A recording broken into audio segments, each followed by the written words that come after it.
目前西醫對於長新冠仍然缺乏廣泛有效嘅治療方法。施承修中醫診所院長施承修喺新唐人電視台談古論今話中醫節目中介紹針對唔同體質患者治療長新冠嘅案例，並教授大家點樣自行通過穴位按摩同食療提升免疫力，緩解 COVID-19 感染之後嘅後遺症。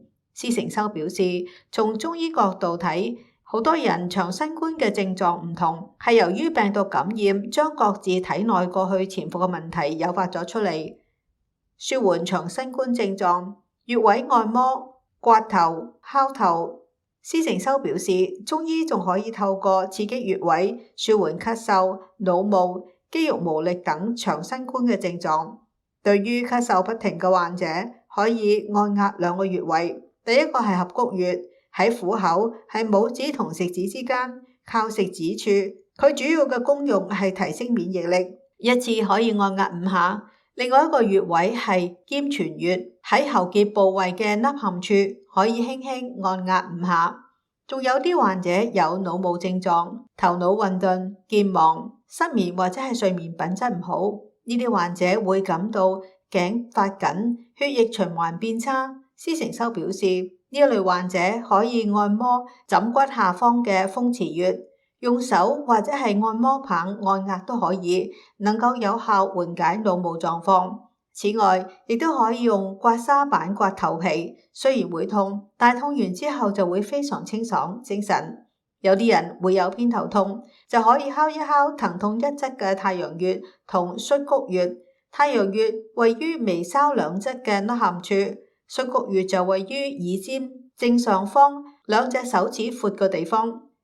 中醫治療長新冠嘅優勢，施承修表示，中醫治療長新冠嘅最大優勢係可以穩定免疫系統。人體內存在一個免疫搖搖板，免疫太強就會過敏，例如係過敏性鼻炎、過敏性氣喘；免疫太弱就會遭到病毒、病菌入侵，造成感染。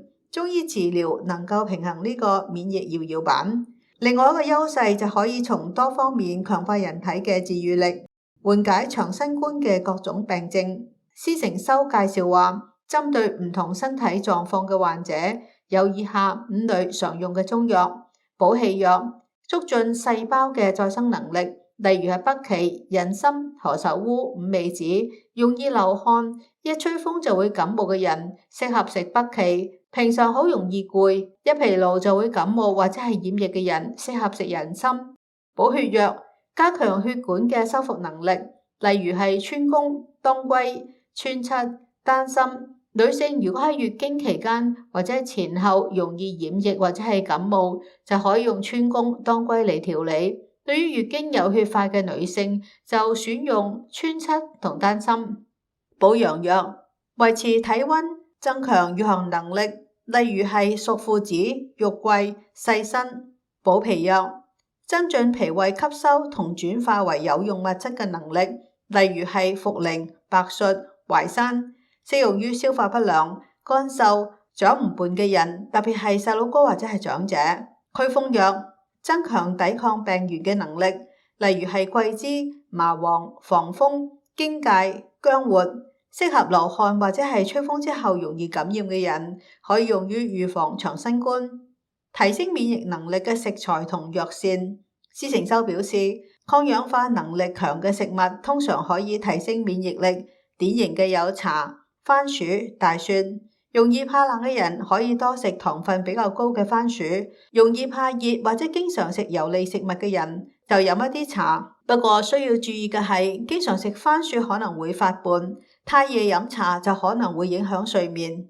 至於殺菌能力比較強嘅大蒜，可以增強口腔黏膜嘅抑菌效果。不過對於有痔瘡、瘻管、皮膚毛囊炎、過敏、瘙癢嘅人就唔適合食大蒜。